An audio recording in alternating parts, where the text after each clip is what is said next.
जी यहाँ पर सबसे पहले मैं कुछ वैल्यूज़ का एंटर करता हूँ। मैंने लिखा जी आईडी, ठीक है, नेम, और उसके बाद कुछ सब्जेक्ट दे दिए। मैंने कहा subject 1 and subject 2, subject 3, subject 4, subject 5, subject 6 and subject 7। For example मैंने 7 सब्जेक्ट के नाम दिए, और यहाँ पर आकर मैं इनको टोटल मार्क्स अगर निकालने हैं तो यहाँ पर टोटल मार्क्स इसका दे देता हूँ, टोटल, और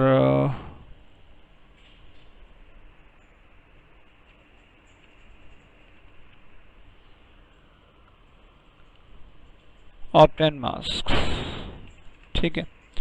यहाँ पर मैंने इसकी इस तरीके से डिटेल्स दे दी है, हेडिंग दे दी है।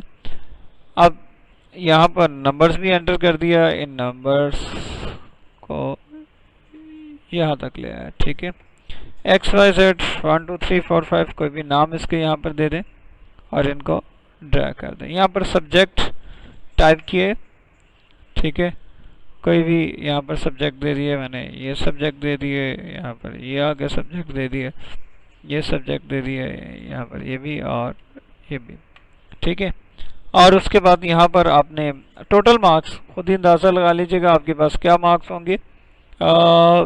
मैं बिलफर्ज यहाँ पर 700 कर लेते हैं जी, 100 का पेपर है, 700 टोटल आ गए।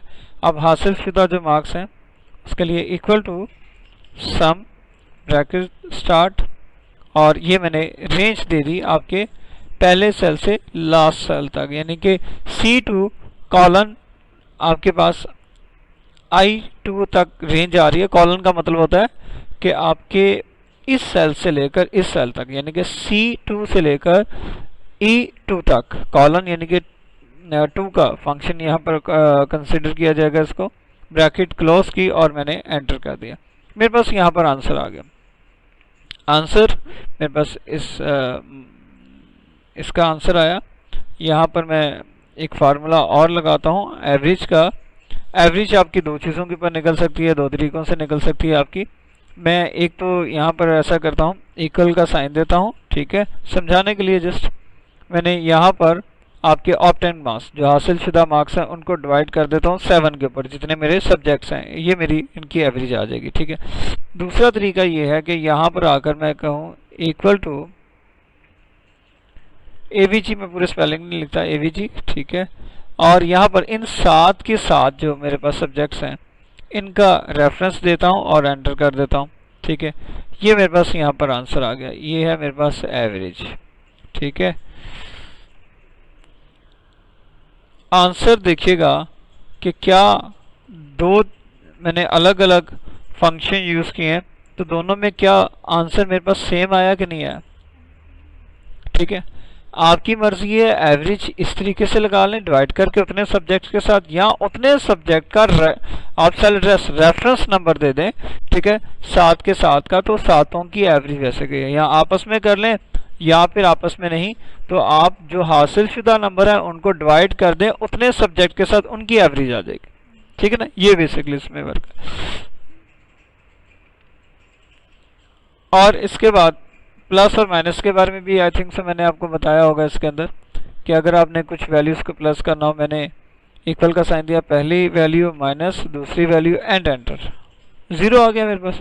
अगर प्लस करना है तो प्लस का भी मैं बता चुका हूँ, प्लस करेंगे तो प्लस हो जाएंगी, और अगर डिवाइड करेंगे, डिवाइड का साइन दे दें तो ये डिवाइड हो जाएंगे, मल्टीप्लाई का साइन देंगे तो ये मल्टीप्लाई हो जाएंगे, सिर्फ दे देगा ना ये आपस में। अच्छा, ये भी हो गया। इसके बाद यहाँ पर मैं निकालता हूँ जी ग्रेड, मैंने लिखा GR ग्रेड, ठीक है। अब ग्रेड निकालना है या आपने वैसे कोई रिमार्क्स इस पर पास करने हैं, वो आपकी मर्ज़ी है, इसके ऊपर आप कर सकते हो।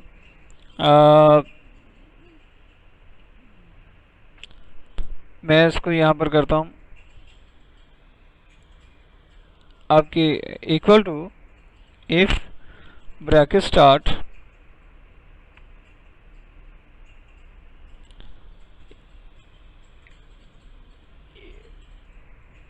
यहाँ पर लिखा हुआ जो नाम है, ठीक है, मैंने जस्ट नेम के ऊपर आपको बता रहा हूँ, तो जो भी नेम है वो अगर बराबर है मेरे पास इस नेम के, ठीक है, तो मुझे कॉमा लिखा हुआ शो करवा दे। ओके, ठीक है। अदरवाइज कॉमा लगाकर ये नहीं है जो भी है तो नॉट ओके लिख देता हूँ, ठीक है। ये मैंने सेंटेंस एक पास किया, इसमें एंटर किया तो यहाँ पर टेक्स्ट कुछ और लिखा हुआ है तो लिहाजा क्या है, नॉट ओके। और अगर यहाँ पर मैंने वही टेक्स्ट टाइप कर दिया तो क्या आ गया, ओके, ठीक है ना। अगर दो है, फॉर एग्जांपल मैं यहाँ पर दे देता हूँ जी मुझे एम्प्लॉय जो चाहिए वो फीमेल चाहिए और मेरे पास यहाँ पर कोई मेल आ जाता है, यहाँ पर लिखा हुआ जेंडर की फील्ड है, यहाँ पर लिखा हुआ मेल आता है, तो लिहाजा उसको मैं क्लियर नहीं करूँगा, नॉट क्लियर होगा, ठीक है। यहाँ क्लियर हो जाएगा, यहाँ पर आ जाता है फी का आ जाता है, फी दी हुई है तो आपके पास सेंटेंस लिखा हुआ आ जाएगा क्लियर, नहीं दी हुई तो नॉट क्लियर आ जाएगा, ठीक है। बिलफर्स यहाँ पर मैं इसी तरीके से काम करता हूँ। मैं कहता हूँ जी ये मेरे पास यहाँ पर अमाउंट है, तो अमाउंट अगर तो इसने क्लियर कर दी है, ठीक है ना, यहाँ पर इस बंदे ने मुझे क्लियर कर दी है, यहाँ पर इसका आंसर आ रहा है। फॉर एग्जांपल इस जगह पर मेरे पास इसका आंसर आ रहा है, ठीक है। अगर तो फीस दे दी हुई है तो डेफिनेटली यहाँ पर लिखी भी आएगी, ठीक है। किसी एक जगह पर यहाँ पर बहरहाल इस जगह पर मुझे लिखी भी देगा। मैं यहाँ पर आकर करता हूँ इक्वल टू इफ, ठीक है, ब्रैकेट स्टार्ट, ठीक है। इसका सेल एड्रेस दिया मैंने, क्या ग्रेटर देन हो 0 के, 0 से बड़ा हो, ठीक है, तो वो मुझे यहाँ पर क्या कर दे, कॉमा वही ओके कर देता हूँ, ठीक है, डबल कोट्स क्लोज कॉमा, ठीक है, और अदरवाइज इसका वो नो कर दे, ठीक है, ब्रैकेट इज क्लोज, सेंटेंस क्या आ गया, नो। और अगर यहाँ पर कोई वैल्यू आ गई आपके पास तो ओके हो जाए, yes and no, decision making कर लें से, ठीक है। आप कर दें जी अगर क्लियर है तो यस, अगर नहीं है तो नो, ठीक है। अब देखें है, यानी कि आपके पास 0 नंबर्स होगा तो तब भी आपके पास क्या रहा, नो आ रहा है, 0 के बजाय यहाँ पर 1 हो गया तो ये क्या होगा। अगर यहाँ पर वैल्यू माइनस में आ रही, इसका मतलब है इसने देने हैं पैसे, ठीक है, ऐसा नहीं कि दे दिए बल्कि उसी की तरफ आपके पैसे बन रहे हैं, ठीक है। इसलिए मैंने वहाँ पर जो सेंटेंस यूज़ किया हुआ है वो यहाँ पर चेक कर लें, वो है अगर ये वाला सेल बड़ा हो 0 से, यानी कि मैंने उससे ये भी नहीं कहा कि 0 के बराबर, मैं 0 से बड़ा होना चाहिए। अगर 0 होता है तो फिर भी वो यस नहीं नो में होगा, ठीक है, क्लियर नहीं है नॉट क्लियर ही होगा, ठीक है जी। बस में ये कंडीशंस की एक छोटी सी वर्किंग थी। इसके बाद अगर आप इफ़ कंडीशन को मज़ीद बढ़ाना चाहते हैं तो ग्रेड के लिए मैं यहाँ पर ऐसा कर देता हूँ, मैंने लास्ट टाइम आपको यहाँ पर एक फार्मूला छोटा सा करके भी दिखाया था, उसका सेंटेंस समझाने की कोशिश भी की थी कि मेरे पास यहाँ पर अगर कुछ अमाउंट है, कुछ फीस वगैरह आती है या कोई भी ग्रेड्स मार्क्स आते हैं, 700 से हमने स्टार्ट किया, ठीक है। मैं 600 से स्टार्ट करता हूँ, मैं कहता हूँ 600 मेरे पास अमाउंट हो तो उसका ग्रेड जो है वो ए होना चाहिए, और अगर ए या ए प्लस होना चाहिए, और अगर मेरे पास 500 हो, 400 हो, ठीक है, 300 हो और 350 हो, ठीक है, एंड 300 हो, ठीक है, इनके ऊपर क्या होना चाहिए, इसमें आ गया ए, इसमें आ गया बी, इसमें आ गया सी, इसमें आ गया डी और इसमें आ गया ई, और 300 से मैं कहता हूँ लेस देन जो भी हो वो मेरे पास एफ ग्रेड में शामिल हो जाए, यानी कि फेल में आ जाए, ठीक है जी। बात समझ में आई। अब मैं यहाँ पर ग्रेडिंग करता हूँ, मैं कहता हूँ इक्वल टू इफ, ठीक है, अगर, इफ मतलब अगर ये वाला सेल बड़ा है या बराबर है, दोनों सूरतों में यहाँ पर कर लेता हूँ, ठीक है। किसके, पहली अमाउंट आपके पास क्या आ रही है 600, ठीक है, कॉमा, तो देन वो क्या करे यहाँ पर ए प्लस कर दे, ठीक है, ठीक है। टेक्स्ट वैल्यू हमेशा डबल कोट्स में होगी, इन्वर्टेड कोट्स के अंदर होगी, ठीक है, कॉमा इफ ब्रैकेट स्टार्ट, फिर से ये वाला सेल एड्रेस बड़ा हो या बराबर हो। अब किसके कर दिया आपने 500 के, कॉमा डबल कोट्स में मैंने से कर दिया ए, कॉमा इफ ब्रैकेट स्टार्ट, फिर यही वाला सेल एड्रेस बड़ा हो या बराबर हो किसके 400 के, ठीक है, कॉमा, तो फिर वो क्या करे डबल कोट्स में बी कर दे, ठीक है, double quotes close, comma if. देखिए बेसिकली यही फार्मूला बार बार रिपीट हो रहा है, चेंज कर रहा है उसके नंबरिंग और साथ में उसके ग्रेडिंग, ठीक है। ब्रैकेट स्टार्ट, यही वाला सेल एड्रेस दिया, बड़ा हो या बराबर हो, मैंने उसे कहा 350 के, ठीक है, 350 के हो तो वो क्या कर दे उसको डी ग्रेड कर दे, ठीक है जी,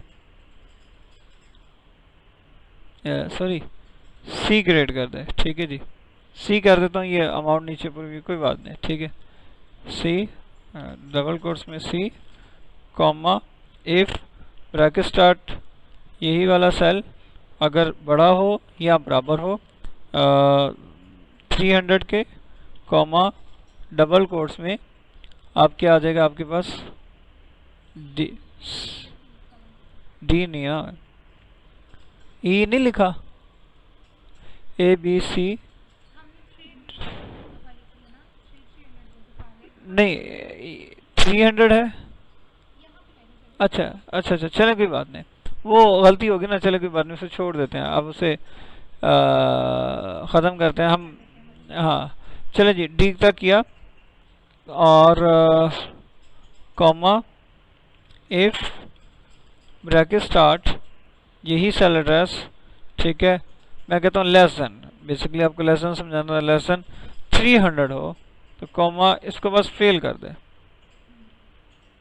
ठीक है, और जितनी ब्रैकेट क्लोज की हैं उतनी आप स्टार्ट किए उतनी आप क्लोज भी कर दें। ये 3 ब्रैकेट आई, 4 आई, 5 आई, 6 आई, ठीक है, मैंने काउंट नहीं किया, मैंने कलर्स को नोट किया कि कलर कितने हैं, मैंने बस एंटर कर दिया, ये मेरे पास आंसर आ गया यहाँ पर।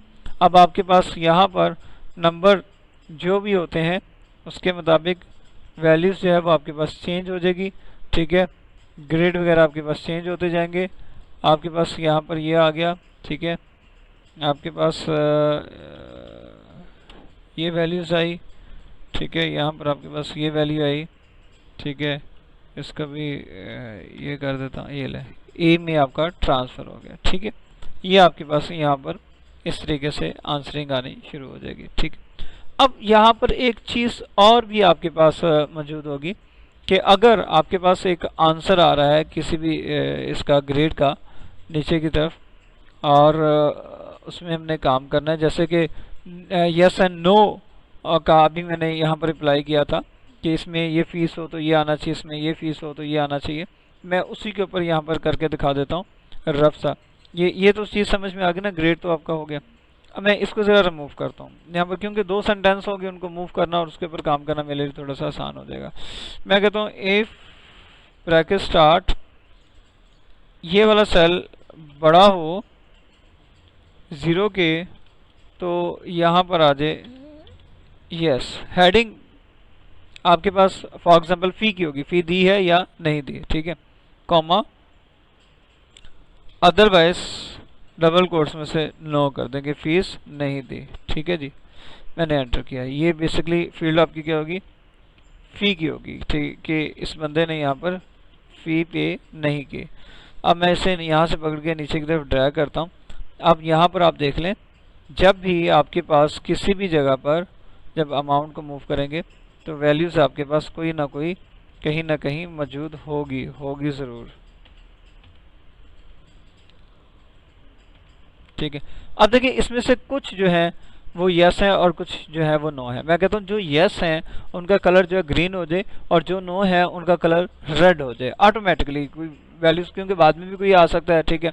जो रेड होंगे मैं बताऊँगा इतने लोग जो हैं वो रेड हैं। मैं इन तमाम को सिलेक्ट करता हूँ। सिलेक्ट करने के बाद कंडीशनल फॉर्मेटिंग की एक ऑप्शन होती है, यहाँ पर मेरे पास ये मौजूद है होम के बटन के अंदर ही। मैं इसमें आता हूँ, इस पर क्लिक करता हूँ, यहाँ पर देता है न्यू रूल। आपने न्यू रूल इसमें पास करना है। क्या होगा, मैंने कहा न्यू रूल ये है कि मेरा फॉर्मेट जो ओनली सेल का है इसे सिलेक्ट किया। यहाँ पर आकर मैंने उसे कहा बिटवीन नहीं यूज़ करूँगा, मैं इक्वल टू यूज़ करूँगा। मैं कहूँ बराबर ना हो बल्कि दरमियान में ना हो बल्कि बराबर हो, इक्वल टू हो। ठीक है, यहाँ पर आकर मैंने इसे सिलेक्ट किया और इस पर लिखा यस। यस हो तो क्या होना चाहिए, अगर इसमें ये सिलेक्ट किया सिलेक्टेड एरिया में टेक्स्ट लिखा हुआ क्या होगा, इक्वल के बराबर, इक्वल जो है बराबर किसके होगा, यस के।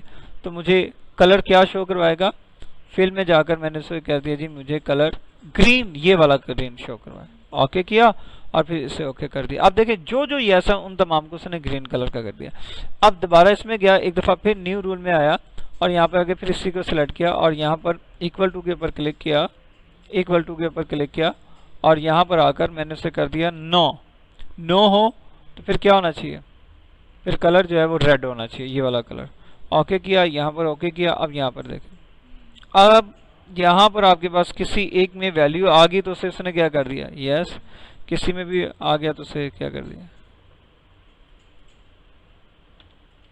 ठीक है, अब ये क्लियर है और ये नॉट क्लियर है। इजीली कलर देख के आपको पता लग जाता कि ये है या नहीं। और जैसे अमाउंट आएगी तो वो आपके कलर्स भी ऑटोमेटिकली, क्योंकि उस पूरे सेल्स के अंदर, उस कॉलम के अंदर फॉर्मेटिंग अप्लाई हो चुकी है। ये कहलाती है आपकी कंडीशनल फॉर्मेटिंग, जिसके अंदर आप इसमें रद्द बदल या चेंजिंग कर सकती हैं। ठीक है जी, ये कंडीशंस क्लियर होगी, एवरेज भी इसी के अंदर हमारी क्लियर होगी।